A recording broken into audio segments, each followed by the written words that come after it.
Hello everyone, welcome back to my channel. దేవుడికి టెంకాయ కొట్టిన తర్వాత కొబ్బరికాయని మనం అలాగే పెట్టేస్తూ ఉంటాము, పాడైపోతుంది, మర్చిపోతూ ఉంటాము. అలా కాకుండా జస్ట్ 10 నిమిషాల్లో కొబ్బరితో పచ్చడి చేసుకోవచ్చండి. రైస్లోకి, దోశ, పెసరట్టు, చపాతీ, పూరి దీంతో తినొచ్చు. చాలా బాగుంటుంది. కొబ్బరి ముక్కల్ని ఇలా సన్నగా కట్ చేసుకోవాలి. సన్నగా కట్ చేసుకోవడం వల్ల మనం మిక్సీ పట్టినప్పుడు తొందరగా మెత్తబడతాయి, లేదంటే అక్కడక్కడ కొబ్బరి ముక్కలు ఉండిపోతాయి. స్టవ్ పైన ఒక ఫ్రై పాన్ పెట్టేసి ఆయిల్ వేసుకొని పచ్చిమిర్చి వేసి వేయించుకోవాలి. కొంచెం స్పైసీగా ఉంటే బాగుంటుంది పచ్చడి. అందులోకి కొబ్బరి ముక్కలు వేసి 2 నిమిషాలు లో ఫ్లేమ్లో వేయించుకోవాలండి.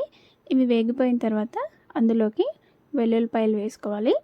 వెల్లుల్లిపాయలు, అలాగే కొత్తిమీర పుదీనా కొంచెం ఎక్కువ క్వాంటిటీలో వేసుకున్నా పర్లేదు, బాగుంటుంది. అలాగే కొంచెం చింతపండు వేసి ఒకసారి కలిపేసుకోవాలి. ఇవి కొత్తిమీర పుదీనా మనకి ఆయిల్లో మగ్గిపోతే సరిపోతుంది. ఇలా ఇది స్టవ్ ఆఫ్ చేసుకొని పూర్తిగా చల్లారనివ్వాలండి.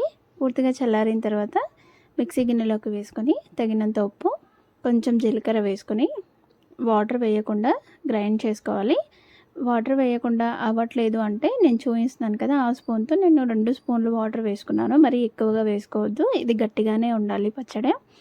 రైస్తో తింటాం కాబట్టి గట్టిగా ఉంటే బాగుంటుంది. ఇందులోకి పోపు వేసుకుందామండి.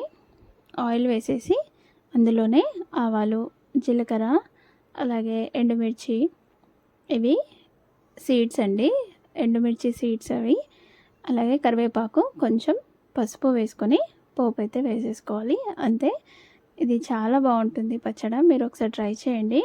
అనవసరంగా మనం కొబ్బరి ముక్కల్ని మర్చిపోతూ ఉంటాం కదా, అలా కాకుండా ఒకసారి ఇలా ట్రై చేసి చూడండి.